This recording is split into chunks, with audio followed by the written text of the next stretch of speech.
Dime qué son los secretos de tu alma.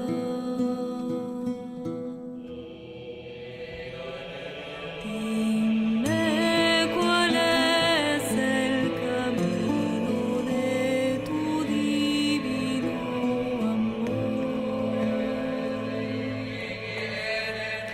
Les Racines du Ciel, une émission de Frédéric Lenoir, avec la participation de Lélie Anvar, réalisée par Marie-Christine Closet, préparée par Marie Dalquier, avec à la technique Bruno Mourlan.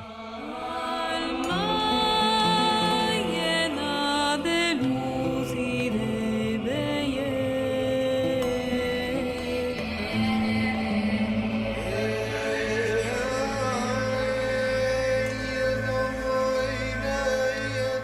Aujourd'hui, je reçois Youssef Sedik, qui va nous parler de la spiritualité du Coran.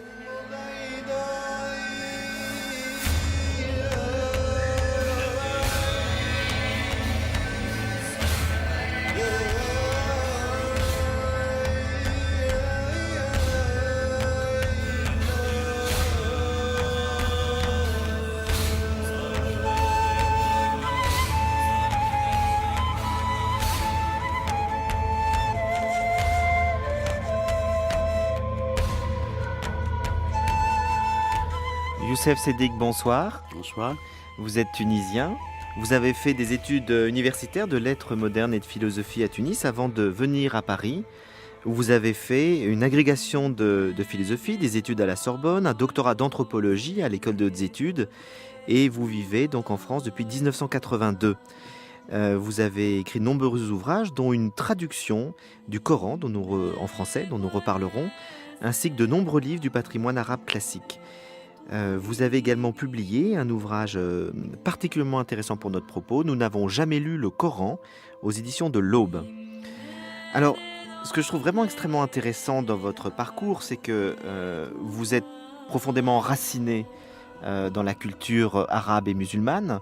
Vous avez été, je crois, enfant dans une école coranique, et en même temps, vous avez fait des études extrêmement poussées de sciences humaines en France, donc vous établissez vraiment un pont entre l'Orient et l'Occident, entre le monde musulman, le monde occidental, et vous avez, sans jamais rien renier de vos racines, de votre culture, de ce qui vous habite dans votre spiritualité, cherché toujours à rendre finalement peut-être plus compréhensible, plus accessible pour un occidental la lecture du Coran.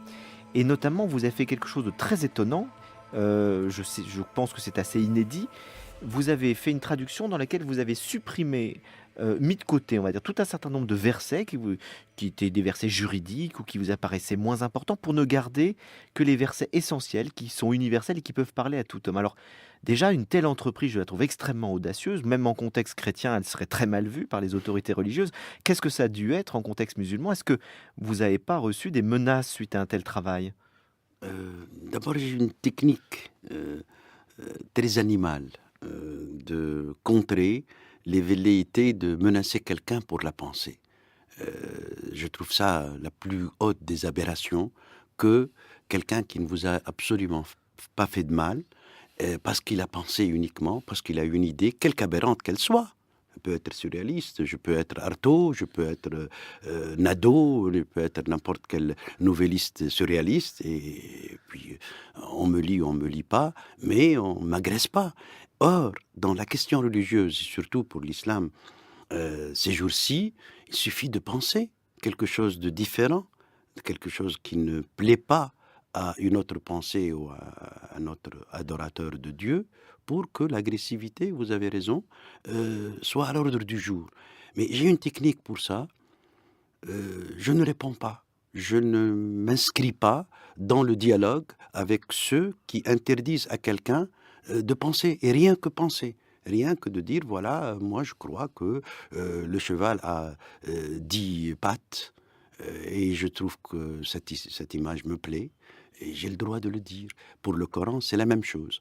Pour répondre à votre question plus profondément, là, moi je pars de l'idée qu'aucun musulman honnête, même très pieux, ne nierait pas, c'est que l'agencement du Coran est un fait humain. Quand bien même on croit que cela descend du ciel, cela descend d'une inspiration divine.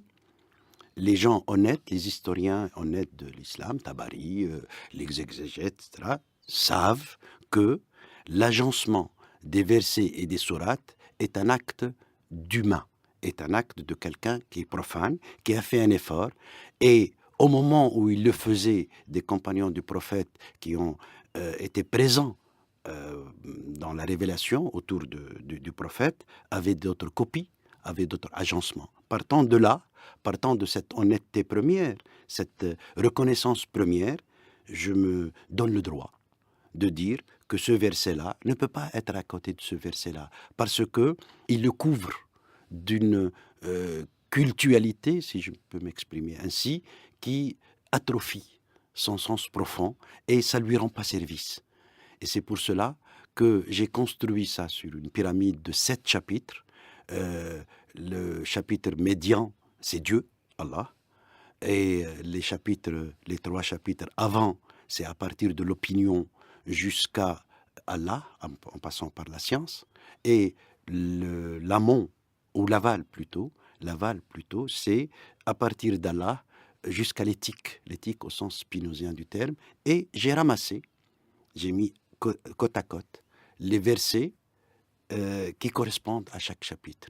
Et ça a donné quelque chose de lisible par un occidental, quelque chose qui donne au Coran une présence d'abord à 100% non cultuelle et non rituelle, et qui peut contenir du sens pour un grand lecteur de Victor Hugo, ou de Nietzsche, ou de Shakespeare, ou d'Ibsen, ou Dostoïevski. Ah oui, moi je trouve ça extrêmement précieux parce que chaque fois que j'ai cherché à lire le Coran, c'est vrai que j'ai été complètement déboussolé, surtout qu'on est habitué à lire les évangiles par exemple, où c'est une vie de Jésus très bien structurée, un reportage du Ouais. début à la fin, ses paroles sont... Et là on est très déboussolé, très déstabilisé parce qu'on passe d'un verset de spiritualité, un verset juridique, à un verset communautaire, un rituel, et ça passe de l'un à l'autre, donc c'est effectivement très difficile de s'y retrouver. Alors pourquoi il a été agencé de cette manière-là? Toute la traduction répond toute l'introduction à ce livre-là répond à votre question. On ne peut pas, quelqu'un le plus curieux et le plus honnêtement étudiant parmi les non-musulmans, ne peut pas continuer à lire le Coran. Il peut prier avec. Pourquoi? C'est parce qu'on a eu peur de cette, à mon avis, et je suis convaincu de ce que je dis. Dès que c'est tombé, la communauté des premiers récepteurs de cette révélation-là ont eu peur. On a peur devant un verset comme celui-là, à l'époque, déjà, maintenant, les gens simples ont peur d'un verset comme celui-là. Dieu a créé l'homme de la hâte, de l'empressement. C'est extraordinaire. Un Dieu, dans un autre verset, dans la sourate 20, reconnaît que le projet Adam était un échec. Nous avons fait un acte à Adam et il a échoué. Et il a oublié, on ne lui a pas trouvé de résolution. Voilà un verset.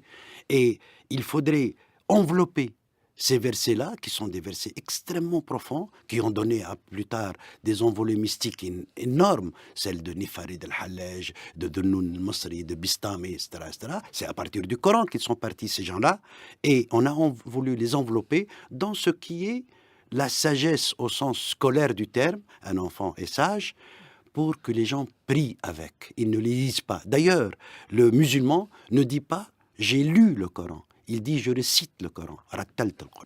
J'ai fait une récitation du Coran, c'est-à-dire une mécanique. Et cette mécanique-là a été faite très tôt par des gens qui ont voulu se débarrasser du Coran comme lieu du sens et en faire tout simplement un monument de rituel.